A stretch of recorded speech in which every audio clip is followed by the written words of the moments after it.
ಓಂ ತದೇತತ್ ಸಹಸ್ರಂ ತತ್ಸರ್ವಂ ತಸ್ಯ ಮೇನ್ನಂ ಮಿತ್ರಂ ದಕ್ಷಿಣಂ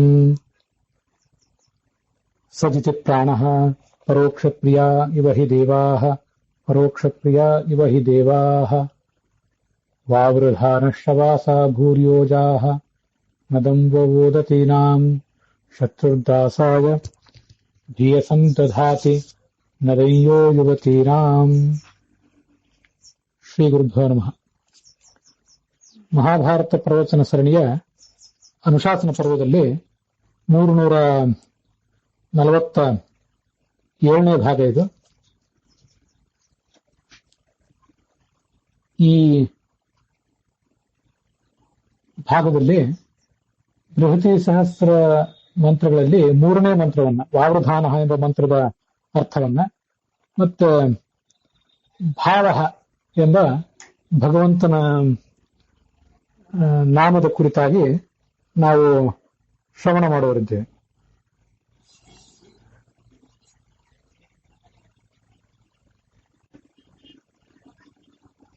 ವಾವೃಧಾನ ಶ್ರವಸಾ ಭೂರ್ಯೋಜಾಃ ಶತ್ರುರ್ದಾಸಾಯ ಭಿಯಸಂ ದಧಾತಿ ಅವ್ಯನಚ್ಚ ವ್ಯನಚ್ಚ ಸಸ್ನಿ ಸಂತೆ ನವಂತ ಪ್ರಭೃತ ಮದೇಶು ಅಂತ ಮೂಲ 10ನೇ ಮಂಡಲ ಋಗ್ವೇದದಲ್ಲಿರುವಂತಹ ಮಂತ್ರ ಅದು. ಅದರಲ್ಲಿ ವಾವೃಧಾನ ಶವಸ ಭೂರ್ಯೋಜಾಹ ಅನ್ನುವ ಒಂದು ಪಾದವನ್ನ, ಮತ್ತು ನದಂವ ಓದತೀನಾಂ ಅನ್ನುವ 8ನೇ ಮಂಡಲದ ಒಂದು ಪಾದವನ್ನ ಹೊಸದು ಈ ಪೂರ್ವಾರ್ಧವನ್ನ ರಚಿಸಿದ್ದಾರೆ. ಶತ್ರುರ್ದಾಸಾಯ ಭಿಯಸಂ ದಧಾತಿ ಅಂತ 10ನೇ ಮಂಡಲದ ಆ ಒಂದು ಭಾಗವನ್ನ, ಒಂದು ಪಾದವನ್ನ ನದಯ್ಯೋ ಯುವತೀನಾಂ ಅನ್ನುವ 8ನೇ ಮಂಡಲದ ಪಾದದ ಜೊತೆಗೆ ಹೊಸದು ಒಟ್ಟಾರೆ ಈ ಮಂತ್ರವನ್ನ ಹೆಣೆದಿದ್ದಾರೆ. ಅದರ ಅರ್ಥವನ್ನ ಈ ಮುಂದಿನಂತೆ ನಾವು ನೋಡಬೇಕು.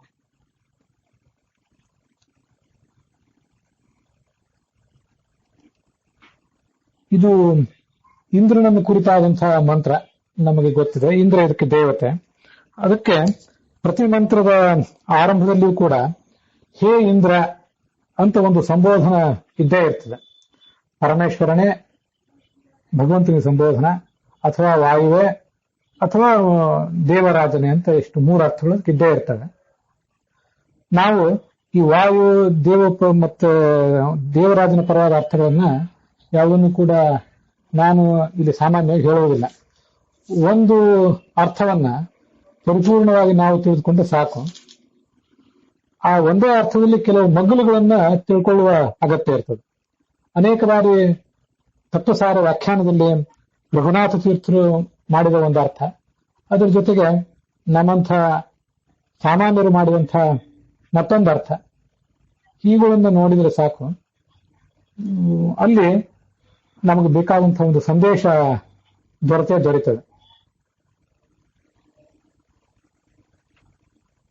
ಈ ಒಂದು ಪದ್ಯ ಏನಿದೆ ಅದಕ್ಕೆ ಹೀಗೆ ಮೊದಲು ಅನ್ವಯವನ್ನು ಮಾಡ್ಕೊಳ್ಬೇಕು. ಹೇ ಇಂದ್ರ, ವಹ ಓದತೀನಾಂ ಯೋ ಯುವತೀನಾಂ ನವಂ ನವಂ. ಪೂರ್ವಾರ್ಧದಲ್ಲಿ ಒಂದು ನದ ಅಂತಿದೆ, ಉತ್ತರಾರ್ಧದಲ್ಲಿ ಒಂದು ನದ ಅಂತಿದೆ. ಅವೆರಡನ್ನು ಒಟ್ಟಿಗೆ ಇಟ್ಕೊಂಡಿದ್ದೇವೆ ಅನ್ವಯದಲ್ಲಿ, ಇದನ್ನು ಗಮನಿಸಬೇಕು. ಶವಸ ವಾವೃಧಾನ ಭೂರ್ಯೋಜಾಹ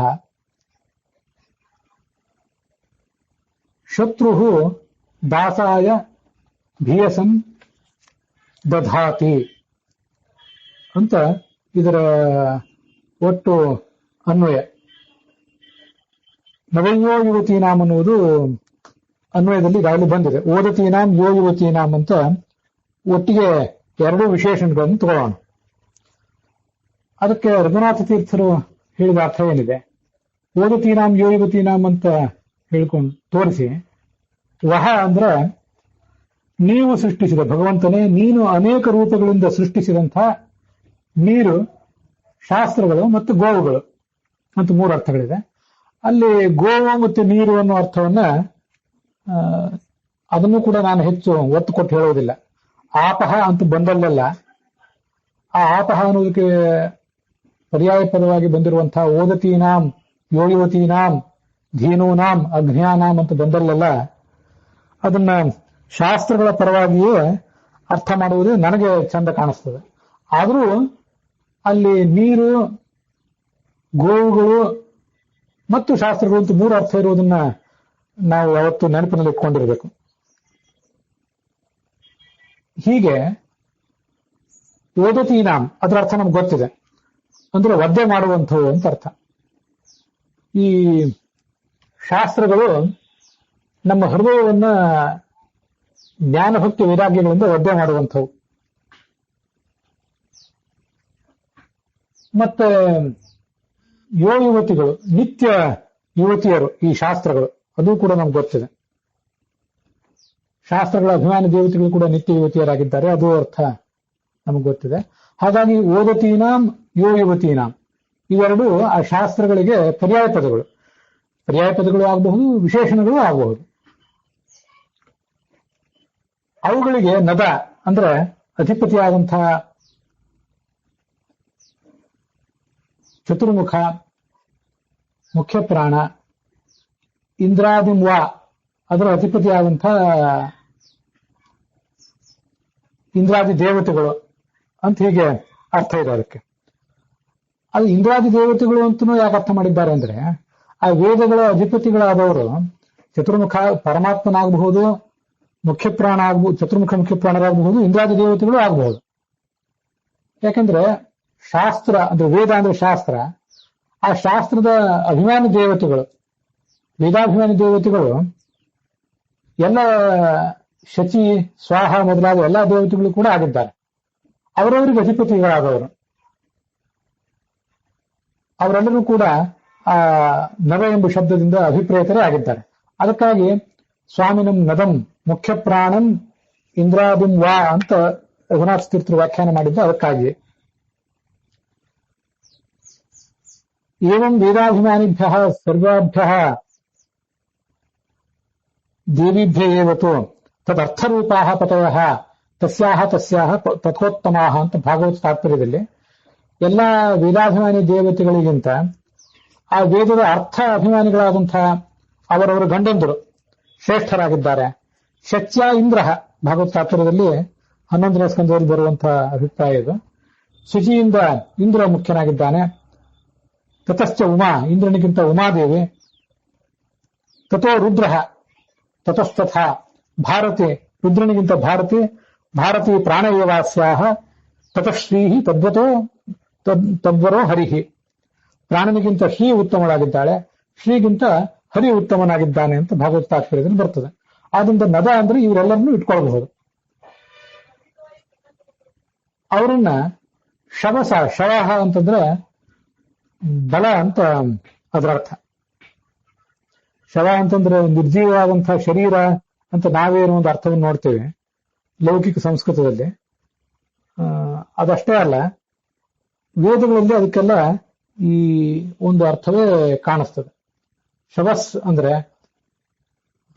ಬಲವನ್ನು ಕೊಟ್ಟು ಅವರನ್ನ ಮುನ್ನಡೆಸುವವನು ಅಂತ. ಇದೇನು ರಘುನಾಥ ತೀರ್ಥರು ನಮ್ಮವರು ಮಾತ್ರ ಹೇಳಿದ ಅರ್ಥ ಅಲ್ಲ. ಇವತ್ತಿನ ಎಲ್ಲಾ ಕೋಶಗಳಲ್ಲೂ ಕೂಡ ಸ್ಟ್ರೆಂತ್, ಪವರ್ ಅಥವಾ ಸ್ವೆಲ್ಲಿಂಗ್, ಒಂದು ಉದ್ರೇಕ, ಅಭಿವೃದ್ಧಿ, ಈ ಎಲ್ಲ ಅರ್ಥಗಳನ್ನು ಅಲ್ಲಿ ಹೇಳ್ತಾರೆ. ಶೌರ್ಯ ಇತ್ಯಾದಿ ಎಲ್ಲ ಅರ್ಥಗಳನ್ನು ಕೂಡ, ಹೀರೋಯಿಸಮ್, ವೇಲರ್, ಪ್ರವೆಸ್, ಮೈಟಿ, ಸುಪೀರಿಯಾರಿಟಿ, ಈ ಎಲ್ಲ ಅರ್ಥಗಳು ಕೋಶದಲ್ಲೂ ಕೂಡ ಇವತ್ತಿಗೂ ಉಪಲಬ್ಧ ಇದ್ದೇವೆ. ನಮ್ಮವರು ಮಾತ್ರ ಹೇಳುವ ಅರ್ಥಗಳು ಏನಲ್ಲ ಇವು. ಹಾಗಾಗಿ ಆ ಶವಸ ಅಂದ್ರೆ ಬಲೇನ,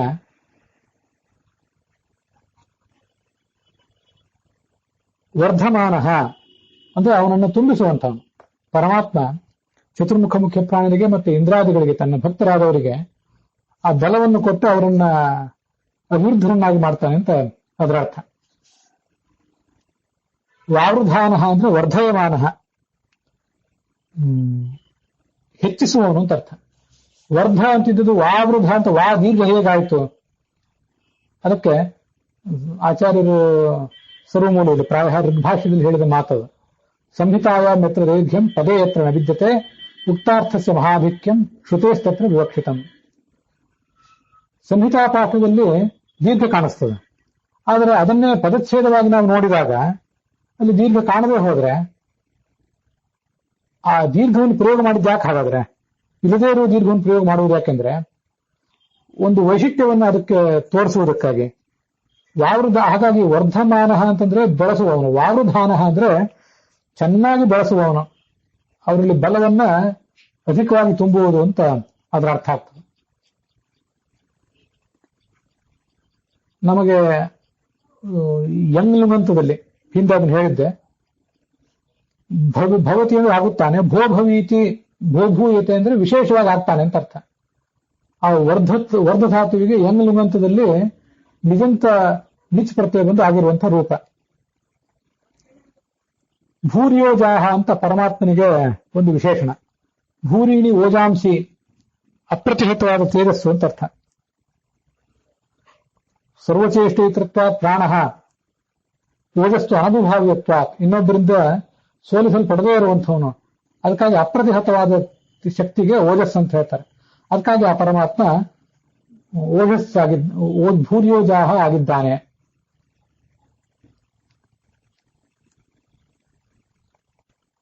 ಅಭಕ್ತರಾದವರನ್ನ ತಮಸ್ಸಿನಲ್ಲಿ, ಭಕ್ತರಾದವರನ್ನ ಮುಕ್ತಿಗೆ ಹಾಕುವಂಥ ವಿಶಿಷ್ಟವಾದ ಶಕ್ತಿಯನ್ನು ಆವಿಷ್ಕಾರ ಮಾಡುವಂಥ ವ್ಯಕ್ತಿ ಅವನು ಅಂತ ಅದರ ಅರ್ಥ. ಮುಂದೆ ಶತ್ರುಹು ಅಂತಿದೆ. ಶತ್ರುಹು ಅಂತಂದ್ರೆ ಯಾರಿಗೆ ಇವನು ಶತ್ರು?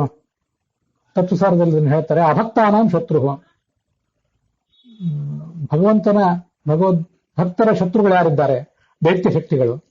ಅವರಿಗೆ ಇವನು ಶತ್ರುವಾಗಿದ್ದಾನೆ. ಶತ್ರುಹು ಅಂತಂದ್ರೆ ಶತ್ರು ಶಾತನೆ ಅಂತ ಧಾತು ಇದೆ. ಅಂಧಂತಮಸ್ಸಿನಲ್ಲಿ ದುರ್ಗತಿಗೆ ಅವರನ್ನು ಹಾಕುವವನು. ಅವರಲ್ಲಿ ಮತ್ತಷ್ಟು ದುರ್ಗುಣಗಳನ್ನೇ ಹೆಚ್ಚು ಮಾಡಿ ಆ ದುರ್ಗುಣಗಳನ್ನ ನಿಮಿತ್ತವಾಗಿ ಮಾಡಿಕೊಂಡು ದುರ್ಗತಿಗೆ ಅವರನ್ನು ನೂಕುತ್ತಾನೆ ಅಂತ ಅದರ ಅರ್ಥ, ಶತ್ರು ಅಂತ ಅನ್ನೋದಕ್ಕೆ. ಮತ್ತೆ ದಾಸ ಅಂತಿದೆ.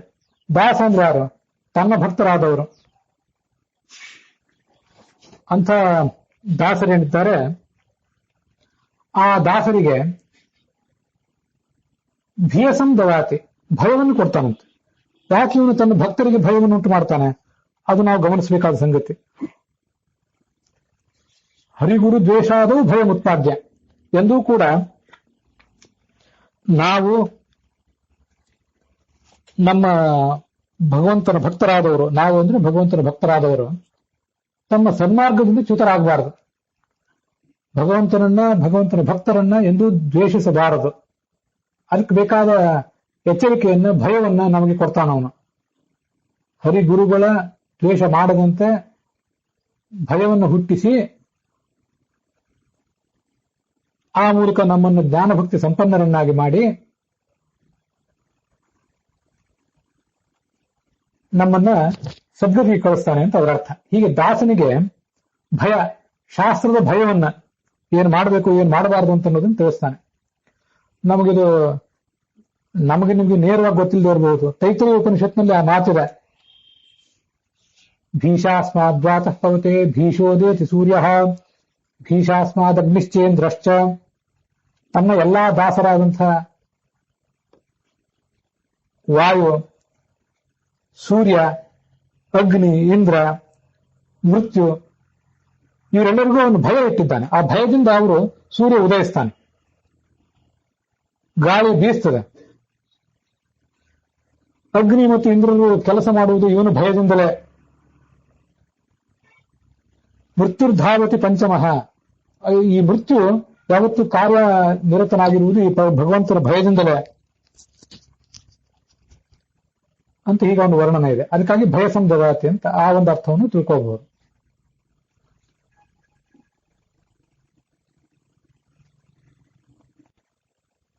ಇಲ್ಲಿಗೆ ಆ ಮಂತ್ರದ ಅರ್ಥ ಮುಗೀತು.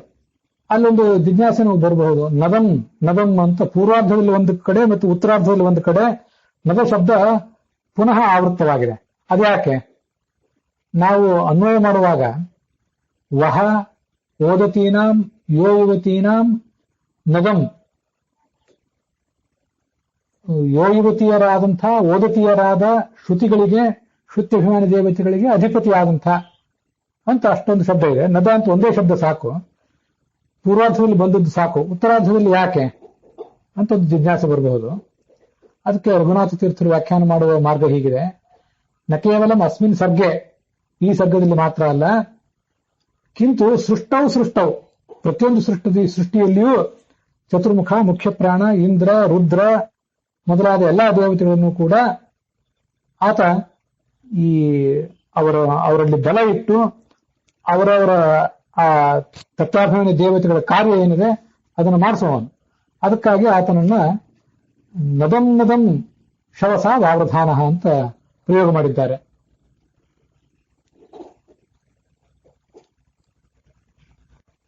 ಅದಲ್ಲದೆ ನ ಕೇವಲ ಏಕ ಶರೀರಸ್ಥ ಮುಖ್ಯ ಪ್ರಾಣಸ್ಯ ಉಪಕಾರಕ ಕಿಂತು ಪ್ರತಿ ಶರೀರಸ್ಥಸ್ಯ, ನಮ್ಮ ಶರೀರದಲ್ಲಿ, ನಿಮ್ಮ ಶರೀರದಲ್ಲಿ, ಅವರ ಆ ಮತ್ತೊಬ್ಬರ ಎಲ್ಲರ ಶರೀರದಲ್ಲೂ ಮುಖ್ಯ ಪ್ರಾಣ ಇದ್ದಾನೆ.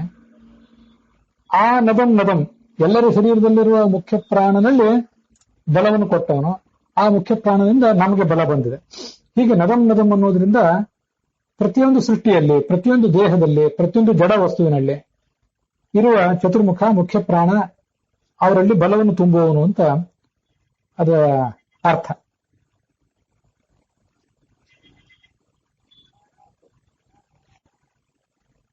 ಇದರಿಂದ ಪ್ರತಿಪಾದಿತವಾದಂತಹ ಭಗವಂತನ ಮೂರ್ತಿ ಯಾವುದು ಅಂದ್ರೆ ಭಾವ ಅನ್ನುವ ಮೂರ್ತಿ. ಅದು ರಘುನಾಥ ತೀರ್ಥರು ವ್ಯಾಖ್ಯಾನ ಮಾಡ್ತಾರೆ. ಹಿಂದೆ ಅದು ಬಂತು. ಶತ್ರುಗಳನ್ನ ಅಂಧಂತಮಸ್ಸಿನಲ್ಲಿ ಭಾವಯತಿ ಅಂದ್ರೆ ಇರಿಸುತ್ತಾನೆ. ಭಾವಯತಿ ಅಂದ್ರೆ ಕರೋತಿ, ಇರಿಸುತ್ತಾನೆ. ಭವತಿ ಅಂದ್ರೆ ಇರುತ್ತಾನೆ, ಭಾವಯತಿ ಅಂದ್ರೆ ಇರಿಸುತ್ತಾನೆ. ಶತ್ರುಗಳನ್ನ ಅಂಧಂತಮಸ್ಸಿನಲ್ಲಿ ಇರಿಸುವುದರಿಂದ ಅವನು ಭಾವನಾಗಿದ್ದಾನೆ. ಹಾಗೆ ದಾಸರಾದಂತಹ ತನ್ನ ಭಕ್ತರನ್ನ ಮುಕ್ತಿಯಲ್ಲಿ ಪರಮಾನಂದ ಭಾಗಿಗಳನ್ನಾಗಿ ಭಾವಯತಿ ಕರೋತಿ ಅಂದ್ರೆ ಇರಿಸುತ್ತಾನೆ. ಹೀಗೆ ಭಾವಯತಿ ಭಾವ ತಮೋಯೋಗ್ಯಾನ್ ತಮಸಿ ಭಾವಯತಿ ಸಾತ್ವಿಕಾಂಶ ಪರಮಾನಂದ ಭಾಗಿನಃ ಮೋಕ್ಷೇ ಭಾವಯತಿ ಇತಿ ಅಯಂ ಭಾವಮೂರ್ತಿ. ಅದು ಆ ಶತ್ರು ದಾಸಾಯ ಅನ್ನುವ ಈ ಎರಡು ಶಬ್ದಗಳಿಂದ ಸೂಚಿತವಾದಂತಹ ಒಂದು ಅರ್ಥ.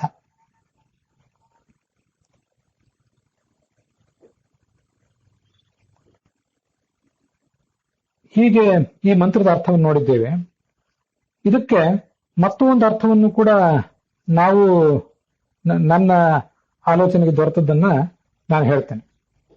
ಹೇ ಇಂದ್ರ, ವಹ ಓದತೀನಾಂ ಯೋ ಯುವತೀನಾಂ ಇವೆಲ್ಲ ಸಮಾನವಾಗಿದೆ.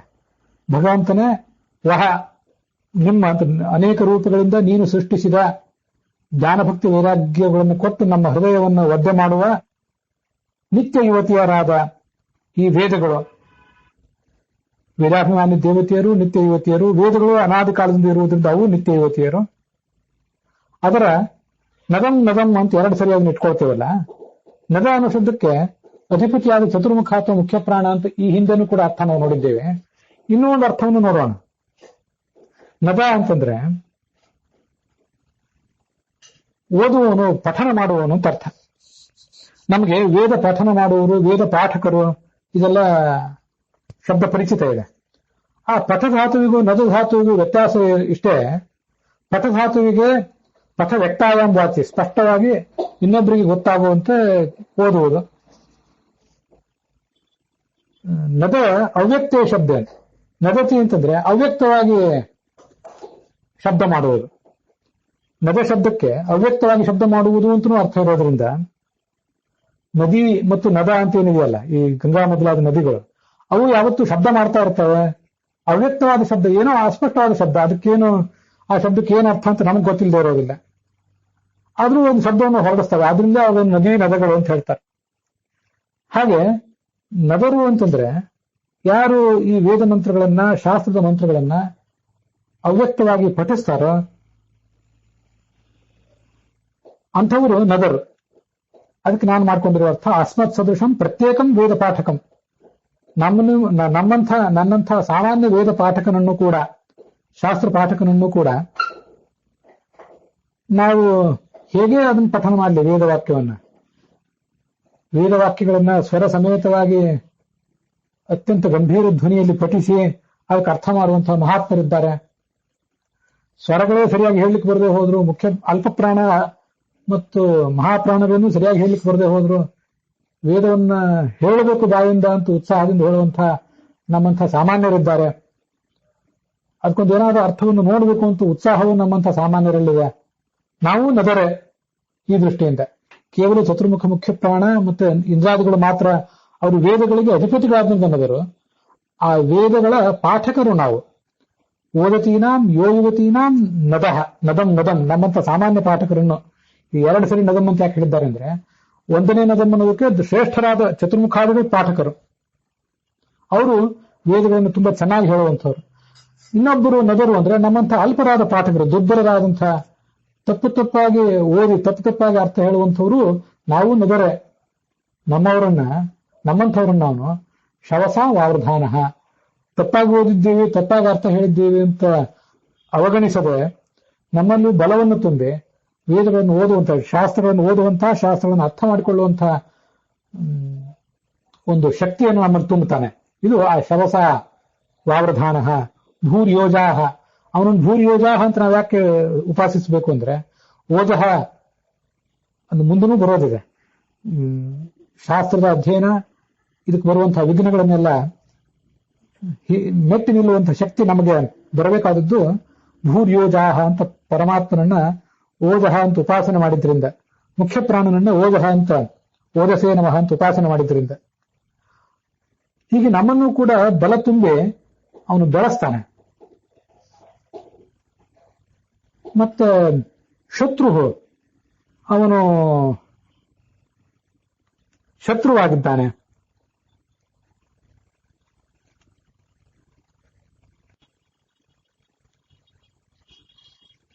ಶತ್ರು ಆಗಿರುವುದರಿಂದಲೇ ಅವನು ಈ ದಾಸರು ಅಂತಂದ್ರೆ ನಾವು ಹಿಂದೆ ಅರ್ಥ ನೋಡಿದ್ದೀವಿ, ಭಗವಂತನ ಭಕ್ತರು ಅಂತ ಹೇಳಿ. ದಾಸಾಯ ಭಕ್ತಾಯ ಅಂತ ಒಂದು ಅರ್ಥ ನೋಡಿದ್ದೇವೆ. ಆ ಅರ್ಥ ರಘುನಾಥ ತೀರ್ಥ ಹೇಳಿದ ಅರ್ಥ ಇದ್ದೇ ಇದೆ. ಅದಲ್ಲದೆ ದಾಸರು ಅಂತಂದ್ರೆ ದುಷ್ಟರಾದವರು, ಅವರನ್ನು ಕೂಡ ದಾಸರು ಅಂತ ಶಬ್ದದಿಂದ ನಾವು ಕರೆಯಬಹುದಾಗಿದೆ. ಯಾಕೆ ಹಾಗೆ ಅಂದ್ರೆ, ದಾಸ ಅನ್ನೋ ಶಬ್ದ ನಮಗೆ ವ್ಯಾಕರಣದ ರೀತ್ಯ ನಿಷ್ಪನ್ನವಾಗುವುದು ದಸು ಉಪಕ್ಷಯ ಅಂತ. ದಸು ಉಪಕ್ಷಯ ಅನ್ನೋ ಧಾತುವಿನಿಂದ ಈ ದಾಸ ಅನ್ನೋ ಶಬ್ದ ನಿಷ್ಪನ್ನವಾಗಿದೆ. ದಸ್ಯತಿ ಅಂದ್ರೆ ಕ್ಷೀಣನಾಗುತ್ತಾನೆ ಅಂತ ಅರ್ಥ. ಹೇಗೆ ಕ್ಷೀಣನಾಗ್ತಾನೆ? ಜ್ಞಾನಭಕ್ತಿ ವೈರಾಗ್ಯಗಳ ದೃಷ್ಟಿಯಿಂದ ಜ್ಞಾನಭಕ್ತಿ ವೈರಾಗ್ಯಗಳನ್ನು ಗಳಿಸಿಕೊಳ್ಳದೆ ಭಗವಂತನಿಗೆ ವಿಮುಖನಾಗಿ ಅಧ್ಯಾತ್ಮ ಮಾರ್ಗದಲ್ಲಿ ಮುನ್ನಡೆಯದೆ ಅವನು ಕ್ಷೀಣನಾಗ್ತಾನೆ. ಅದಕ್ಕಾಗಿ ಅವನನ್ನ ದಸ್ಯತೀತಿ ದಾಸಃ ಅಂತ ಈ ನಿತ್ಯ ಸಂಸಾರಿಗಳನ್ನ ಮತ್ತೆ ದುರ್ಮಾರ್ಗಕ್ಕೆ ಹೋಗುವವರನ್ನು ನಾವು ಹೇಳಬೇಕು. ಅಥವಾ ದಾಸಯತೀತಿ ದಾಸಃ, ಭಗವಂತನ ಭಕ್ತರಾದವರನ್ನ ಕ್ಷೀಣರನ್ನಾಗಿ ಮಾಡ್ತಾನೆ. ಅವ್ರಿಗೆ ಯಾವತ್ತೂ ತೊಂದರೆ ಕೊಟ್ಟು ಅವ್ರನ್ನ ಹಿಂಸಿಸ್ತಾನೆ. ಅದಕ್ಕಾಗಿ ದಸ್ಯತಿ, ಸ್ವಯಂ ಜ್ಞಾನಭಕ್ತಿ ವೈರಾಗ್ಯಾದಿಗಳನ್ನು ಗಳಿಸಿಕೊಳ್ಳದೆ ಕ್ಷೀಣನಾಗಿದ್ದಾನೆ. ಭಗವಂತನ ಭಕ್ತರನ್ನ ದಾಸಯತಿ, ಅವರನ್ನು ಕ್ಷೀಣರನ್ನಾಗಿ ಮಾಡ್ತಾನೆ, ಅವರನ್ನ ಹಿಂಸಿಸ್ತಾನೆ. ಅದಕ್ಕಾಗಿ ಆತ ದಾಸ. ಅಂಥ ದಾಸನಿಗೆ ಧಿಯಸಂ ದದಾತಿ, ಅವರ ಎದೆಯಲ್ಲಿ, ಅಂಥ ದುಷ್ಟರ ಎದೆಯಲ್ಲಿ ಭಯವನ್ನು ಹುಟ್ಟಿಸುವಂಥವನು ಇವನು. ಯಾಕೆಂದ್ರೆ ಅವರ ಶತ್ರು ಈತ. ಇದು ನಾನು ಮಾಡ್ಕೊಂಡಿರುವ ಅರ್ಥ. ಶತ್ರುವಾದ್ದರಿಂದ, ಅವರಿಗೆ ಶತ್ರುವಾದ್ರಿಂದ, ದಾಸರಿಗೆ ಶತ್ರುವಾದ್ರಿಂದ ಅವರ ಹೃದಯದಲ್ಲಿ ಭಯವನ್ನು ಹುಟ್ಟಿಸ್ತಾನೆ ಅಂತ ಇದು ನಾನು ಮಾಡ್ಕೊಂಡಿರುವಂತಹ ಅರ್ಥ. ಪ್ರಥಮತಃ ನಾವು ಸ್ವೀಕಾರ ಮಾಡಬೇಕಾದ್ದು ರಘುನಾಥ ತೀರ್ಥರು ಹೇಳಿದ ಅರ್ಥವನ್ನೇ. ನಮಗೂ ಕೂಡ, ನಮ್ಮಂಥ ಸಾಮಾನ್ಯರಿಗೂ ಕೂಡ ಅಂತ ಹೊಳೆಯುವಂತಹ ಮತ್ತೊಂದು ಅರ್ಥ, ಅದನ್ನು ಹೀಗೆ ನಾವು ತಗೊಳ್ಬೇಕು ಅನ್ನೋ ದೃಷ್ಟಿಯಿಂದ ಈ ತರ ಹೇಳಿದ್ದೇನಷ್ಟೆ. ಭಗವಂತನ ಭಕ್ತರಲ್ಲದವರನ್ನ ದಾಸರು ಅಂತ ಹೇಳಲಿಕ್ಕೆ ಕ್ಷೀಣನಾಗಿದ್ದಾನೆ ಅನ್ನೋ ಅರ್ಥವನ್ನು ನಾವು ಇಟ್ಕೊಂಡ್ವಿ. ಭಗವಂತನ ಭಕ್ತರನ್ನ ದಾಸರು ಅಂತ ಇಟ್ಕೊಂಡಾಗ, ಯಾಕಂದ್ರೆ ದಾಸರು ಅಂದ್ರೆ ಭಕ್ತರು ಅಂತನೂ ರಘುನಾಥ ತೀರ್ಥರು ಹೇಳಿದ ಅರ್ಥ ಇದ್ದೇ ಇದೆಯಲ್ಲ. ದಾಸೋಹಂ ಕೋಸಲೇಂದ್ರಸ್ಯ ಅಂತ ದಾಸ್ಯೋಪಾಸನೆ ಶಾಸ್ತ್ರದಲ್ಲಿ ಪ್ರಸಿದ್ಧನೇ ಇದೆಯಲ್ಲ. ಅಲ್ಲಿ ದಾಸ ಅಂತಂದ್ರೆ ದಾಸ್ಯತೆ ದೀಯತೆ ಭೃತಿ ಮೂಲ್ಯಾಧಿಕಂ ಯಸ್ಮೈ ಸಹ ದಾಸಃ. ಯಾರಿಗೆ ಒಂದು ನಾವು ದಾಸರನ್ನಾಗಿ ಇಟ್ಕೊಂಡಿರ್ತೀವೋ, ಬಾಳು ಕಾಳುಗಳನ್ನು ಇಟ್ಕೊಂಡಿರ್ತೀವೋ, ಅವನಿಗೊಂದು ಬೆಲೆಯನ್ನ ಯಾವತ್ತೂ ಕೊಡ್ತೇವೆ, ಇಷ್ಟು ಬೆಲೆ ನಿಂದು ಅಂತ ಹೇಳಿ. ಹಾಗೆ ಭಗವಂತನಿಗೂ ಕೂಡ ಚತುರ್ಮುಖಾದಿಗಳನ್ನು ತನ್ನ ದಾಸರನ್ನಾಗಿ ಇಟ್ಕೊಂಡಿದ್ದಾನಲ್ಲ, ಅವರೆಲ್ಲರಿಗೂ ಕೂಡ ಜ್ಞಾನ ಭಕ್ತಿ ವೈರಾಗ್ಯಾದಿಗಳನ್ನ, ಮುಕ್ತಿಯನ್ನ, ಸ್ವರೂಪ ಸುಖವನ್ನು ಕೊಟ್ಟು ಅವರನ್ನ ದಾಸರನ್ನಾಗಿ ಮಾಡ್ಕೊಂಡಿದ್ದಕ್ಕೆ ಫಲವಾಗಿ ಅವರನ್ನ ಮುಕ್ತಿಗೆ ಕಳಿಸ್ತಾನೆ. ಅದಕ್ಕಾಗಿ ಅವರು ದಾಸರು. ಈ ಉಳಿದವರು ದುಷ್ಟರಾದವರು ದಾಸರಾಗುವುದು ತಾವು ಕ್ಷೀಣರಾಗಿರುವುದರಿಂದ ಅಂತ ನಾವು ಅದನ್ನ ತಿಳಿದುಕೊಳ್ಬೇಕು. ಇದಿಷ್ಟು ವೇದವಾಕ್ಯದ ಚಿಂತನ ಆಯಿತು. ರಘುನಾಥ ತೀರ್ಥ ಹೇಳಿದಂತೆ ಭಾವಯತಿ ಅಂದ್ರೆ ಇರಿಸುತ್ತಾನೆ, ಶತ್ರುಗಳನ್ನ ದುರ್ಗತಿಯಲ್ಲಿ ಮತ್ತು ಭಕ್ತರನ್ನ ಸದ್ಗತಿಯಲ್ಲಿ ಇರಿಸುವುದರಿಂದ ಭಾವಯತಿ ಭಾವ. ಇದಕ್ಕೆ ಮತ್ತು ಜ್ಞಾನಿಗಳು, ಈಗಿನ ಕಾಲದವರು, ಇನ್ನು ಬೇರೆ ಬೇರೆ ಭಾಷೆಗಳು ತಿಳಿದರೆ ಏನು ಅರ್ಥಗಳಿದೆ ಅಂತ ಅನ್ನೋದನ್ನು ನೋಡೋಣ. ಭಾವ ಅಂದ್ರೆ ಇರುವವನು ಅಂತ ಅರ್ಥ. ಹೇಗಿರುವುದು ಅಂತಂದ್ರೆ, ಇರುವುದು ಅಂದ್ರೆ ಏನು? ಸುಮ್ಮನೆ ಬೇಕಾಬಿಟ್ಟಿಯಾಗಿ ಇದ್ರೆ ಅವನನ್ನ ಯಾರು ಇರುವುದು ಅಂತ ಹೇಳೋದಿಲ್ಲ. ನಿರ್ದುಷ್ಟನಾಗಿರುವವನು ಆನಂದ ರೂಪನಾಗಿರುವವನು. ಇದನ್ನ ಕೆಲವು ಅರ್ಥಗಳನ್ನು ಗೋವಿಂದಾಚಾರ್ಯ ಹೇಳಿದ್ದನ್ನು ಓದ್ತಾ ಇದ್ದೇನೆ. ಶ್ರದ್ಧಾವಾಚನ ಶಬ್ದಾ ಸರ್ವೇತೆ ಸುಖವಾಚನ ಅಂತ ಸರ್ವಮೂಲದಲ್ಲಿ ಒಂದು ಕಡೆ ಹೇಳ್ತಾರೆ. ಅಸ್ತಿತ್ವವನ್ನು ಹೇಳುವ ಯಾವುದೇ ಶಬ್ದ, ಎಕ್ಸಿಸ್ಟೆನ್ಸ್ ಅನ್ನು ಹೇಳುವ ಯಾವುದೇ ಶಬ್ದ, ಅದು ಸುಮ್ಮನೆ ಎಕ್ಸಿಸ್ಟೆನ್ಸ್ ಅನ್ನು ಹೇಳುವುದಿಲ್ಲ. ಸುಖವಾಗಿದ್ರೇನೆ ಇದ್ದಂತೆ.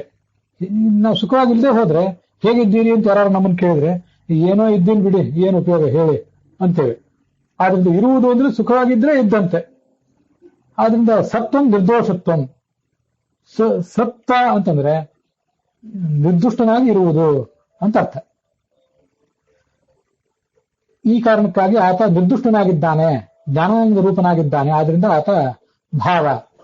ಮತ್ತೆ ಭಾತಿ ಅವತಿ ಚೈತಿ ಭಾವ, ಪ್ರಕಾಶಿಸ್ತಾನೆ, ಕಾಂತಿ ರೂಪನಾಗಿದ್ದಾನೆ. ಅವತಿ ರಕ್ಷಿಸ್ತಾನೆ, ಆದ್ರಿಂದ ಭಾವ.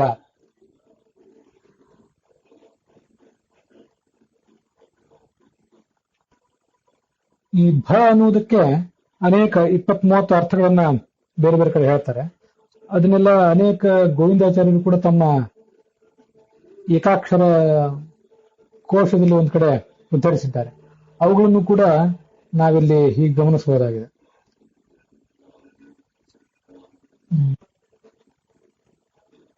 ಭಾಂತಿ ಇತಿ ಭಾನಿ ವೃಕ್ಷಾಣಿ. ಭಾಂತಿ ಅಂದ್ರೆ ಪ್ರಕಾಶಿಸ್ತವೆ. ನಕ್ಷತ್ರಗಳೆಲ್ಲ ಭ ಅಂತ ಕರೆಸ್ಕೊಂಡಿವೆ. ಅವುಗಳ ಸ್ವಾಮಿಯಾದಂತಹ ಭಗವಂತನು ಕೂಡ ಭಾತಿ ಅವತಿಚ. ಅವನು ನಕ್ಷತ್ರಗಳಿಗೆ ಅಧಿಪತಿಯಾಗಿದ್ದಾನೆ, ರಕ್ಷಿಸ್ತಾನೆ ಕೂಡ. ಆದಿತ್ಯ, ಚಂದ್ರ ಮೊದಲಾದ ಗ್ರಹಗಳನ್ನು ಕೂಡ ಅವನು ಮುನ್ನಡೆಸ್ತಾನೆ. ಈ ಕಾರಣಕ್ಕಾಗಿ ಅವನಿಗೆ ಭ ಅಂತ ಕರೆದಿದ್ದಾರೆ. ಭ ಅವ ಅಂತ ಎರಡನ್ನು ಪ್ರತ್ಯೇಕವಾಗಿ ಓದಬೇಕು. ಅವತಿಯನ್ನು ರಕ್ಷಿಸುತ್ತಾನೆ. ಭ ಅನ್ನುವುದಕ್ಕೆ ಅನೇಕ ರೀತಿಯಾದ ಅರ್ಥಗಳನ್ನ ಅವತಿ ಅನ್ನೋದ್ರ ಜೊತೆಗೆ ಜೋಡಿಸ್ಕೋಬೇಕು. ಭಾಷ್ಯತೆ ಜ್ಞಾನಿಭಿ ಶಾಸ್ತ್ರೈಹಿ. ಜ್ಞಾನಿಗಳು ಶಾಸ್ತ್ರದ ಮೂಲಕ ಅವನ ಭಾಸವನ್ನ, ಅವನ ಜ್ಞಾನವನ್ನು ಪಡ್ಕೋತಾರೆ. ಅದಕ್ಕಾಗಿ ಆತ ಭಾಪನ ಜ್ಞಾಪನಾದಪಿ. ಜ್ಞಾನವನ್ನು ಕೊಡುವಂಥವನು ಅವನೇ ಆಗಿದ್ದಾನೆ. ಭಾತಿ ಶುದ್ಧೇ ಮನಸ್ಸಪಿ. ಶುದ್ಧವಾದ ಮನಸ್ಸಿನಲ್ಲಿ ಭಾತಿ ಕಳೀತಾನೆ. ಆದ್ರಿಂದ ಆತ ಮುಂದೆ ಅವತಿ ಅಂದ್ರೆ ರಕ್ಷಿಸುತ್ತಾನೆ ಅಂತ ಅದರ ಅರ್ಥ. ಅನ್ನೋದಕ್ಕೆ ಆಧಾರ ಅಂತನೂ ಒಂದು ಅರ್ಥ ಇದೆ. ಇದೆಲ್ಲ ಬೇರೆ ಬೇರೆ ಕಡೆ ಇಂಥ ಅರ್ಥಗಳನ್ನು ನಾವು ನೋಡ್ತೇವೆ. ಆದ್ರಿಂದ ಭಾತಿ ಅಂದ್ರೆ ಆಧಾರನಾಗಿದ್ದಾನೆ, ಜಗತ್ತನ್ನು ಧರಿಸಿದ್ದಾನೆ ಅಂತ ಅದರ ಅರ್ಥ. ಧರಿಸಿದ್ದಾನೆ, ರಕ್ಷಿಸುತ್ತಾನೆ ಅಂತ ಎರಡು ಅರ್ಥಗಳು ಅದಕ್ಕೆ ಸಿಗ್ತವೆ. ಭಾಯತೆ ಇತಿ ಭಃ ಅಂದ್ರೆ ಸಜ್ಜನರಿಂದ ಹೃದಯದಲ್ಲಿ ಧರಿಸಲ್ಪಟ್ಟಿದ್ದಾನೆ ಭಃ. ಮತ್ತೆ ಅವ್ಯತೆ, ರಕ್ಷಿಸಲ್ಪಡ್ತಾನೆ ಕೂಡ. ಸಜ್ಜನರು ಆ ಭಗವಂತನ ತತ್ವವನ್ನ ಅವರಿವರಿಗೆ ಉಪದೇಶ ಮಾಡದಂತೆ ಆತನನ್ನ ಜತನದಿಂದ ರಕ್ಷಿಸಿದ್ದಾರೆ. ಅದಕ್ಕಾಗಿ ಆತನನ್ನ ಭಃ ಮತ್ತೆ ಅವಹ ಅಂತ ಈಗ ಎರಡು ಶಬ್ದಗಳಿಂದ ವರ್ಣಿಸ್ತಾರೆ. ಭ ಔದಾರ್ಯ ಅಂತ ಧಾತು ಇದೆ. ಭ ಔದಾರ್ಯ ಮಹೋದಾರ. ಭಾತಿ ಅಂದ್ರೆ ಮಹಾ ಔದಾರ್ಯಶಾಲಿಯಾಗಿದ್ದಾನೆ.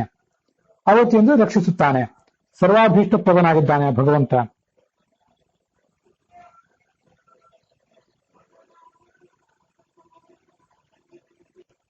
ಭ ಸಂಧಾನೆ ಅಂತ ಮತ್ತೊಂದು ಧಾತು ಇದೆ. ಭ ಸಂಧಾನೆ ಸಸಂಧತ್ತೆ ಸಕಲಂ ಭುವನಂ ಹರಿಹಿ. ಇಡೀ ಜಗತ್ತನ್ನು ಕೂಡ ಆತ ಜೋಡಿಸಿಟ್ಟಿದ್ದಾನೆ, ಒಂದಕ್ಕೆ ಹೊಂದಾಣಿಕೆ ಆಗುವಂತೆ, ಬೇರ್ಪಡದಂತೆ ಹೊಂದಿಸಿಟ್ಟಿದ್ದಾನೆ. ಆದ್ರಿಂದ ಆತ ಭಾವನ. ಮತ್ತೆ ಸಂಧಾಪಯತಿ ಅಂದ್ರೆ ಜೋಡಿಸುತ್ತಾನೆ. ಜಗತ್ತನ್ನ ಭೂಮಿ, ನಕ್ಷತ್ರ, ಗ್ರಹ ಗೋಲಕಗಳೆಲ್ಲ ಜೋಡಿಸಿಟ್ಟಿದ್ದಾನೆ. ಅಷ್ಟ ಮಾತ್ರ ಅಲ್ಲ, ಸ್ತ್ರೀ ಪುಂಸೌ ದಂಪತಿ ಅಪಿ, ಗಂಡ ಹೆಂಡಂದ್ರನ್ನು ಕೂಡ ಬೇರ್ಪಡದಂತೆ ಜೋಡಿಸಿ ಇಡ್ತಾನೆ. ಹೀಗಾಗಿ ಅವನನ್ನ ನಾವು ಭಾವ ಅಂತ ಉಪಾಸನೆ ಮಾಡುವಾಗ ಈ ಎಲ್ಲ ಅನೇಕ ವಿಷಯಗಳನ್ನು ಕೂಡ ನಾವು ಚಿಂತಿಸ್ಕೋಬಹುದು. ಅಲ್ಲಿ ಶಬ್ದ ಯಾವುದೇ ಇದ್ರೂ ಆ ಶಬ್ದವನ್ನ ನಾವು ಅಂತ ಮಂತ್ರವನ್ನ, ನಾಮವನ್ನು ನಾವು ಧ್ಯಾನಿಸುವಾಗ ನಮ್ಮ ಸಮಸ್ಯೆಗಳಿಗೆ ಉತ್ತರ ರೂಪವಾಗಿ ಭಗವಂತನನ್ನು ನಾವು ಪ್ರಾರ್ಥಿಸಬಹುದು.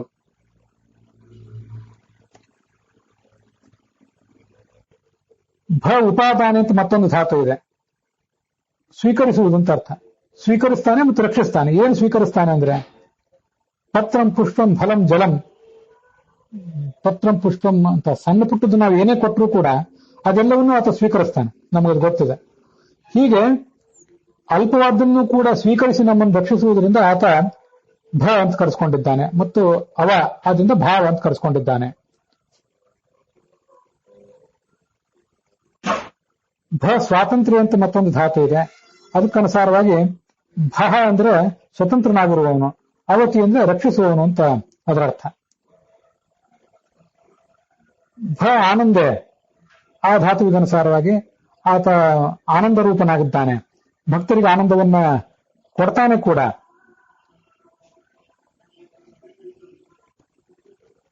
ಭ ಸಂತತೆ ಅಂತ ಒಂದು ಧಾತು ಇದೆ. ಸಂತತವಾಗಿ, ಕಂಟಿನ್ಯೂಸ್ಲಿ ಅಂತ ಅರ್ಥ. ಭ ಸಂತತೆ ಅತಿ ವಚನೆ, ಸಂತತ ಮಾತನಾಡುವುದು ಅಂತ ಆ ಧಾತುವಿಗೆ ಅರ್ಥವನ್ನು ಹೇಳ್ತಾರೆ. ಆ ಪ್ರಕಾರ ಯಾವತ್ತೂ ಹಯಗ್ರೀವ ರೂಪದಿಂದ ನಿರಂತರವಾಗಿ ವೇದಗಳನ್ನು ಹೊರಹಾಕುವವನು ಮತ್ತೆ ಆ ಮೂಲಕ ಜ್ಞಾನವನ್ನು ಕೊಟ್ಟು ನಮ್ಮನ್ನು ರಕ್ಷಿಸುವವನು ಅಂತ ಒಂದು ಅರ್ಥ ಆಗ್ತದೆ. ಹಯಗ್ರೀವೋ ಭಯತ್ಯುಕ್ತ. ಇವೆಲ್ಲ ನನ್ನ ಅಧ್ಯಯನದಿಂದ ಪ್ರಾಪ್ತವಾದ್ದಲ್ಲ, ಗೋವಿಂದಾಚಾರ್ಯ ಹೇಳಿದ್ದನ್ನ ಹೇಳ್ತಾ ಇದ್ದೇನೆ ಅಷ್ಟೆ. ಭ ಪೂಜಾಯಾಮ್ ಅಂತ ಮತ್ತೊಂದು ಧಾತು ಇದೆ. ಅದಕ್ಕನುಸಾರವಾಗಿ ಪೂಜ್ಯತೆ ಅಂತ ಅದಕ್ಕೆ ಮತ್ತೊಂದು ಅರ್ಥ. ಪೂಜಿಸಲ್ಪಡುವುದರಿಂದ ಮತ್ತು ಜಗತ್ತನ್ನು ರಕ್ಷಿಸುವುದರಿಂದ ಅವನಿಗೆ ಭ ಅನ್ನುವ ಶಬ್ದವಾಚ್ಯತ್ವ ಇದೆ. ಭ ವಿನಾಶ ಅಂತ ಧಾತು ಇದೆ. ಜಗತ್ತನ್ನು ನಾಶ ಮಾಡುವುದರಿಂದ ಮತ್ತು ಜಗತ್ತನ್ನ ಮತ್ತೊಮ್ಮೆ ಸೃಷ್ಟಿಸಿ ರಕ್ಷಿಸುವುದರಿಂದ ಅವನಿಗೆ ಭಾವ ಅಂತ ವ್ಯವಹಾರ ಇದೆ.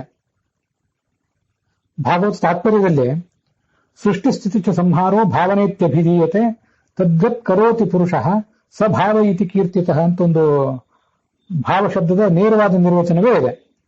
ಸೃಷ್ಟಿ, ಸ್ಥಿತಿ ಮತ್ತು ಅದರ ನಾಶ, ಈ ಮೂರನ್ನೂ ಕೂಡ ಭಾವನಾ ಅಂತ ಕರಿಬೇಕು. ಯಾರಾದ್ರೂ ಭಾವನಾ ಅಂತ ಹೆಸರಿಟ್ಕೊಂಡಿದ್ದವರಿದ್ರೆ, ಯಾಕೆ ಅಂದ್ರೆ ಸೃಷ್ಟಿ, ಸ್ಥಿತಿ, ಸಂಹಾರ ಇವು ಭಗವಂತನ ಮೂರು ಲೀಲೆಗಳು. ಆ ಕಾರಣಕ್ಕಾಗಿ ಭಾವನಾ ಅಂತ ಕರೀತಾರೆ. ಅದನ್ನು ಮಾಡುವವನೇ ಭಾವ. ಭ ಉಗ್ರ ಭಾವ ಅಂತ ಮತ್ತೊಂದು ಧಾತು ಇದೆ. ಅದಕ್ಕೆ ಆತ ಉಗ್ರನಾಗಿರ್ತಾನೆ, ಪಾಪಿಗಳಿಗೆ ಉಗ್ರನಾಗಿದ್ದಾನೆ ಅಂತ ಅದರ ಮತ್ತೊಂದು ಅರ್ಥ. ಈಗಾಗಲೇ ಅದನ್ನು ಶತ್ರು ದಾಸಾಯ ಭೀಯಸಂ ದದಾತಿ ಅನ್ನುವಲ್ಲಿ ನೋಡಿದ್ದೀವಿ. ಭ ಉದ್ಗಾನೆ ಅಂತ ಧಾತು ಇದೆ. ಅದಕ್ಕನುಸಾರವಾಗಿ ಹಾಡುವುದು. ಈತ ಸ್ವಯಂ ಶಾಸ್ತ್ರಾದಿಗಳನ್ನ ಹಾಡ್ತಾನೆ ಮತ್ತೆ ಜ್ಞಾನಿಗಳಿಂದ ಹಾಡಲ್ಪಡ್ತಾನೆ, ವೇದಗಳಿಂದ ಗೀಯತೆ. ಆ ಕಾರಣಕ್ಕಾಗಿ ಆತನನ್ನ ಭಾಹ ಅಂತ ವರ್ಣಿಸ್ತಾರೆ. ಭ ಸೌಂದರ್ಯ ಅಂತ ಮತ್ತೊಂದು ಧಾತುವನ್ನ ಉದ್ಧರಿಸ್ತಾರೆ. ಅದಕ್ಕನುಸಾರವಾಗಿ ತಾನು ಭಾತಿ ಅಂದ್ರೆ ಸುಂದರನಾಗಿದ್ದಾನೆ ಮತ್ತೆ ಎಲ್ಲರ ಸೌಂದರ್ಯಕ್ಕೆ ನಿಯಾಮಕನಾಗಿದ್ದಾನೆ. ಈ ಕಣ್ಣಿನಲ್ಲಿರುವಂತಹ ಭಗವಂತ, ವಾಮನ ಭಾಮನ ಎಂಬ ಭಗವಂತ ಸೌಂದರ್ಯಕ್ಕೆ ನಿಯಾಮಕನಾಗಿದ್ದಾನೆ.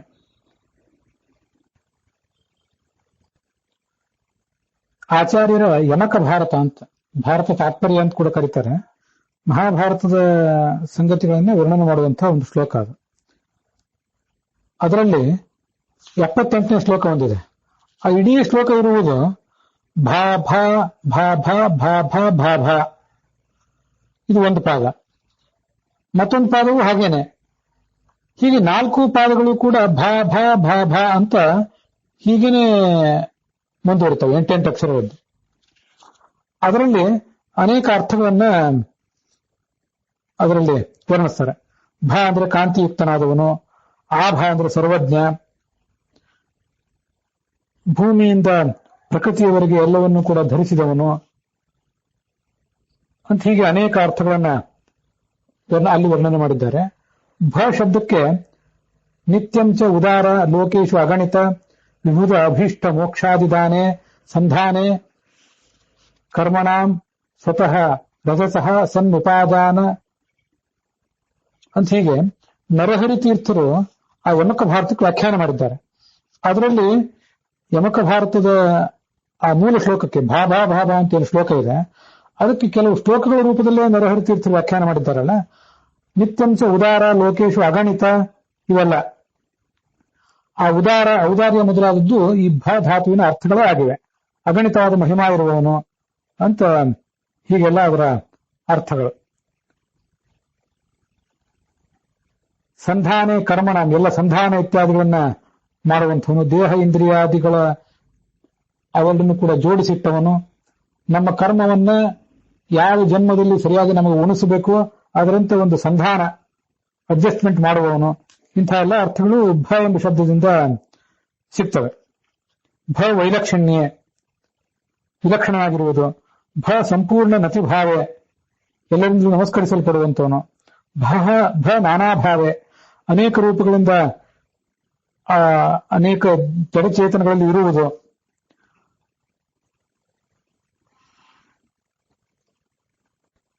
ಭ ಅನ್ಯ ಇಷ್ಟ ನೇತೃತಾಭಾವೆ, ಇನ್ನೊಬ್ಬರಿಗೆ ಭಕ್ತರಿಗೆ ಇಷ್ಟವಾದದ್ದನ್ನು ಕೊಡುವಂಥವನು. ಭ ಅನ್ನೋ ಧಾತುವಿಗೆ ಅನ್ಯ ಇಷ್ಟ ನೇತೃತಾಭಾವೆ ಅಂತಾನೆ ಧಾತು ಇದೆ. ಭ ಊರೀಕರಣೆ, ಸಜ್ಜನರನ್ನು ಸ್ವೀಕರಿಸುವವನು. ಭ ಸೇವ್ಯತ್ವೆ, ಸೇವೆಯನ್ನು ಸ್ವೀಕಾರ ಮಾಡುವವನು. ಭ ನಿಕಟತ್ವೆ, ಭ ಅನ್ನೋ ಧಾತುವಿನ ಮೂಲ ರೂಪ, ಅದಕ್ಕೆ ಮುಂದೆ ಬರುವುದೆಲ್ಲ ಅದರ ಅರ್ಥಗಳು. ಸಜ್ಜನರಿಗೆ ಸಮೀಪದಲ್ಲಿರುವಂಥವನು. ಭ ಉಪಾದಾನೆ,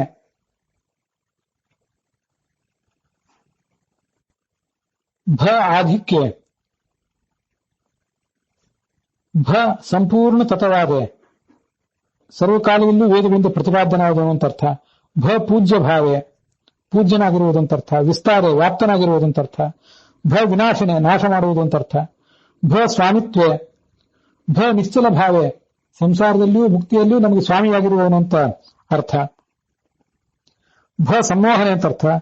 ಭ ಸಂಚಾರ, ಎಲ್ಲರ ಹೃದಯದಲ್ಲಿ ಸಂಚಾರ ಮಾಡುವವನು ಅಂತ ಅದರ ಅರ್ಥ.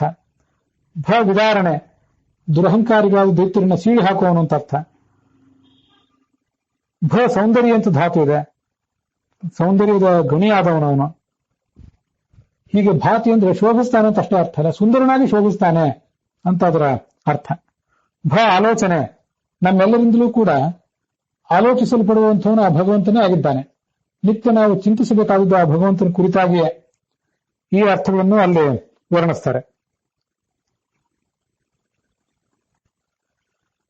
ಆ ಶ್ಲೋಕದಲ್ಲಿ ಒಟ್ಟು 32 ಅಕ್ಷರಗಳು, 32 ಶಬ್ದಗಳಿಗೆ 32 ಅರ್ಥಗಳು. ಹೀಗೆ ಇದರ ಆ ಭ ಅನ್ನೋದರ ಅರ್ಥವನ್ನು ನಾವು ತಿಳ್ಕೊಳ್ಬಹುದಾಗಿದೆ. ಭ ಸ್ವಾಮಿ ಭಾವೆ ಅನ್ನುವ ಧಾತುವೊಂದನ್ನು ನಾವು ಹಿಂದೆ ನೆನಪು ಮಾಡ್ಕೊಳ್ಳಿಲ್ಲ ಅಂತ ಕಾಣಿಸ್ತದೆ. ಹಾಗಾಗಿ ಭಾತಿ ಅಂತಂದ್ರೆ ಪ್ರಕಾಶಿಸುತ್ತಾನೆ, ಅವ ಅಂದ್ರೆ ರಕ್ಷಿಸುತ್ತಾನೆ ಮತ್ತು ಸ್ವಾಮಿ ಆಗಿರುತ್ತಾನೆ. ಭ ಸ್ವಾಮಿ ಭಾವೆ ಅಲ್ಲ, ಅವ ಸ್ವಾಮಿ ಭಾವೆ. ಇದೊಂದು ಧಾತುವನ್ನು ಕೂಡ ನಾವು ತಿಳ್ಕೊಳ್ಬೇಕು.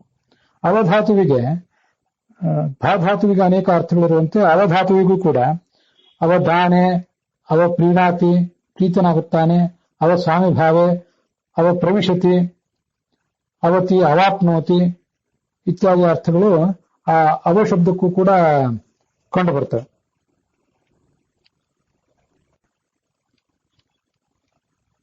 ಅವತಿ ಅಂದ್ರೆ ಹಿನಸ್ತಿ ಅಂತ ಅರ್ಥ ಇದೆ. ಅವ ಹಿಂಸಾಯ ಅನ್ನಂತ ಧಾತು ಇದೆ. ಅವತಿ ಆಲಿಂಗತಿ ಅಂತ ಕೂಡ ಅರ್ಥ ಇದೆ. ಹಾಗಾಗಿ ಭಕ್ತರನ್ನ ನೀವು ನನ್ನವರು ಅಂತ ಆಲಿಂಗಿಸಿ ಸ್ವೀಕಾರ ಮಾಡುವನು ಅಂತ ಅದರ ಅರ್ಥ ಆಗ್ತದೆ. ಒಂದು ದೊಡ್ಡ ಶ್ಲೋಕದ ಪಟ್ಟಿನೇ ದೀಪ್ತೌ ಜ್ಞಾನೇ ಭ ಆಧಾರೆ ಭ ಔದಾರ್ಯ ಏವ ಚ ಸಂಧಾನೇ ಚ ಉಪಾದಾನೆ ನಿಕಟತ್ವೇ ಚ ಕಥ್ಯತೆ ಭ ಸೇವ್ಯತ್ವೇ ಚ ವಿದ್ವದ್ಭಿಃ ಉರೀಕರಣ ಏವ ಚ ಅಂತ ಹೀಗೆ ನರಹರಿ ತೀರ್ಥರು ಆ ಭ ಧಾತುವಿಗೆ ಮಾಡಿದಂಥದ್ದು ಅನೇಕ ಅರ್ಥಗಳಿವೆ. ಆ ಅನೇಕ ಅರ್ಥಗಳನ್ನ ಅವಧಾತುವಿಗೆ ಲಭ್ಯ ಇರುವಂತಹ ಅರ್ಥಗಳನ್ನ ಅವರಕ್ಷಣ ಗತಿ ಕಾಂತಿ ಇತ್ಯಾದಿ ಅರ್ಥಗಳೇನಿವೆ ಅವುಗಳನ್ನು ಕೂಡ ಇದಕ್ಕೆ ನಾವು ಸೇರಿಸಿಕೊಂಡು ಹೀಗೆ ಅರ್ಥಗಳನ್ನ ನೋಡಬಹುದಾಗಿದೆ. ಶ್ರವಣೆ ಅಂತ ಧಾತು ಇದೆ. ಆ ಭಕ್ತರ ಪ್ರಾರ್ಥನೆಯನ್ನ ಶ್ರವಣ ಮಾಡುವವನು ತಾನು ಉದಾರನಾಗಿದ್ದಾನೆ. ಭಧಾತುವಿಗೆ ಔದಾರ್ಯ ಅಂತ ಅರ್ಥ ಇದೆ. ತಾನು ಉದಾರನಾಗಿರುವುದರಿಂದ ಭಕ್ತರ ಪ್ರಾರ್ಥನೆಯನ್ನು ಶ್ರವಣ ಮಾಡ್ತಾನೆ ಅನ್ನುವಂತಹ ಅರ್ಥವು ಕೂಡ ಅದಕ್ಕೆ ಪ್ರಾಪ್ತ ಆಗ್ತದೆ. ಹೀಗೆ ನಮಗೆ ಬೇಕಾದಂತಹ ನಮ್ಮ ಆಧ್ಯಾತ್ಮಿಕ ಜೀವನದಲ್ಲಿ ಮತ್ತು ಲೌಕಿಕ ಜೀವನದಲ್ಲಿ ಯಾವ್ಯಾವ ಸಂಗತಿಗಳನ್ನು ನಾವು ನಿರೀಕ್ಷಿಸ್ತೇವೆ ಅದಕ್ಕೆ ಬೇಕಾದಂತಹ ಅನೇಕ ಸಂಗತಿಗಳು, ಬಹುತೇಕ ಸಂಗತಿಗಳೆಲ್ಲ ಈ ಭಾವ ಅನ್ನೋ ಶಬ್ದದಿಂದ ಪ್ರತಿಪಾದಿತ ಆಗಿವೆ. ಇವತ್ತಿನ ಬೃಹದ್ಧಾತು ರೂಪಾವಳಿಯಲ್ಲಿಯೇ ಅವಧಾತುವಿಗೆ ರಕ್ಷಣ ಅಂದರೆ ರಕ್ಷಿಸುವುದು, ಗತಿ ಹೋಗುವುದು ಅಥವಾ ತಿಳಿಯುವುದು, ಕಾಂತಿ ಪ್ರಕಾಶಮಾನನಾಗಿರುವುದು, ಪ್ರೀತಿ ಇನ್ನೊಬ್ಬರಿಗೆ ಪ್ರೀತನಾಗುವುದು, ತೃಪ್ತಿ ತೃಪ್ತನಾಗುವುದು, ಅವಗಮನ ಅಂದರೆ ತಿಳಿದುಕೊಳ್ಳುವುದು, ಪ್ರವೇಶ ಒಳಗೆ ಪ್ರವೇಶಿಸುವುದು, ಶ್ರವಣ ಕೇಳುವುದು, ಸ್ವಾಮಿಯಾಗಿರುವುದು, ಅರ್ಥಯಾಚನ ಇನ್ನೊಬ್ಬರ ಬೇಡಿಕೆಗಳನ್ನ ಈಡೇರಿಸುವುದು, ಅಭ್ಯರ್ಥನ ಯಾಚನ, ಮತ್ತೆ ಸ್ವಯಂ ಭಗವಂತನು ಕೂಡ ಬಲಿಯನ್ನ ವಾಮನ ರೂಪದಿಂದ ಬೇಡಿದ್ದ, ನಮ್ಮನ್ನು ಬೇಡ್ತಾನೆ. ಒಂದಿಷ್ಟು ಶ್ರವಣ ಮನನಾದಿಗಳನ್ನ ಧ್ಯಾನಾದಿಗಳನ್ನ ನಮಗೆ ಮಾಡಿರಿ ಅಂತ ನಮ್ಮನ್ನು ಕೂಡ ಆತ ಪ್ರಾರ್ಥಿಸ್ತಾನೆ. ನಮ್ಮಿಂದ ಆತ ನಿರೀಕ್ಷಿಸುವುದು ಇಷ್ಟನ್ನೇ. ಅದಕ್ಕಾಗಿ ಅಭ್ಯರ್ಥನ, ಯಾಚನ, ಕ್ರಿಯಾ, ಇಚ್ಛಾ, ವ್ಯಾಪ್ತಿ, ಆಲಿಂಗನ, ಹಿಂಸ, ದಾನ ಮತ್ತೆ ಭಾಗ, ವೃದ್ಧಿ ಇಷ್ಟಾರ್ಥಗಳು ಅವಧಾತುವಿಗೆ ಈಗಲೇ ಉಪಲಬ್ಧವಿವೆ ಇವತ್ತಿನ ವ್ಯಾಕರಣದಲ್ಲೇ. ಹೀಗೆ ಅವಧಾತುವಿಗೂ ಮತ್ತೆ ಭಾಧಾತುವಿಗೂ ಇರುವ ಅರ್ಥಗಳನ್ನೆಲ್ಲವನ್ನು ಜೋಡಿಸ್ಕೊಳ್ಬೇಕು, ಬೇರೆ ಬೇರೆ ಮೂಲಗಳಿಂದ ಉಪಲಬ್ಧವಾದದ್ದನ್ನು. ಭಾರತದ ಲಕ್ಷಾಲಂಕಾರದಲ್ಲಿ ಇದಕ್ಕೇನು ವಿಶೇಷ ಈ ಭಾವ ಎಂಬ ಶಬ್ದವನ್ನು ವ್ಯಾಖ್ಯಾನಿಸಿಲ್ಲ. ಶಾಂಕರ ಭಾಷ್ಯದಲ್ಲಿ ಸತ್ತಾ ಸ್ವರೂಪಿ ಸರ್ವಭೂತಿಭಿ ವಿಶಿಷ್ಟತೆಯ ಭವತಿ, ಎಲ್ಲ ವಿಭೂತಿ ಪುರುಷರಿಗಿಂತಲೂ ಎಲ್ಲಾ ಶ್ರೇಷ್ಠ ಶಕ್ತಿಗಳು ಜಗತ್ತಿನವೇನಿವೆ ಅವು ಎಲ್ಲದಕ್ಕಿಂತಲೂ ವಿಶಿಷ್ಟನಾಗಿರುವವನು ಅನ್ನೋ ಅರ್ಥವನ್ನ ವರ್ಣಿಸ್ತಾರೆ. ಪ್ರಪಂಚ ರೂಪೇಣ ಭವತಿ, ಈ ಅದ್ವೈತ ವೇದಾಂತದಲ್ಲಿ ಜಡಚೇತನಾತ್ಮಕವಾದ ಜಗತ್ತಾಗಿ ಭಗವಂತನಿಗೆ ಕಾಣುವುದರಿಂದ ಪ್ರಪಂಚ ರೂಪದಿಂದ ಆಗುವವನು ಈ ಭಗವಂತ, ಪ್ರಪಂಚ ರೂಪದಿಂದ ಇರುವವನು ಅನ್ನೋ ಅರ್ಥವನ್ನ ಹೇಳಿದ್ದಾನೆ. ಪರಾಶರ ಭಟ್ಟರ ವ್ಯಾಖ್ಯಾನದಲ್ಲಿ ಯಾವ ವಿಭೂತಿಗಳೆಲ್ಲವೂ ವಿಶಿಷ್ಟ ಶಕ್ತಿಗಳೆಲ್ಲವೂ ಯಾವನಲ್ಲಿ ಅಂತರ್ಗತವಾಗಿವೆಯೋ ಅಂತರ್ಭಾವವನ್ನು ಹೊಂದಿವೆಯೋ ಆತ ಈ ಭಾವ ಶಿಷ್ಟತ್ವ ಭಾವ ಈರಿತಃ ಅಂತ ನಿರ್ವಚನ ತೋರಿಸಿದ್ದಾರೆ. ಸತ್ಯಸಂಧರ ವ್ಯಾಖ್ಯಾನದಲ್ಲಿ ಅಂತೂ ಈಗಾಗಲೇ ನಾವು ನೋಡಿದ ಅರ್ಥಗಳು, ಯಮಕ ಭಾರತದಲ್ಲಿ ಇತ್ಯಾದಿ ಕಡೆಗಳಲ್ಲಿ ನೋಡಿದ ಅರ್ಥಗಳೇ ವರ್ಣಿತ ಆಗಿವೆ. ಜಗತ್ತನ್ನ ಭಾವಿಸುವವನು ಅಂದ್ರೆ ಉತ್ಪಾದನೆ ಮಾಡುವವನು, ಸೂರ್ಯ ಚಂದ್ರ ಮೊದಲಾದ ಎಲ್ಲ ತೇಜಸ್ಸುಗಳಿಗೂ ಕೂಡ ಸೂರ್ಯಾದಿ ಭಾಸಕ ಅವು ಎಲ್ಲದಕ್ಕೂ ಕೂಡ ಕಾಂತಿಯನ್ನು ಕೊಟ್ಟಿರುವಂತವನು ಈ ಭಗವಂತನೇ ಆಗಿದ್ದಾನೆ ಅಂತ ಅದರ ತಾತ್ಪರ್ಯ ಸತ್ಯಸಂಧರ ವ್ಯಾಖ್ಯಾನದಲ್ಲಿ ವರ್ಣಿತ ಆಗಿದೆ.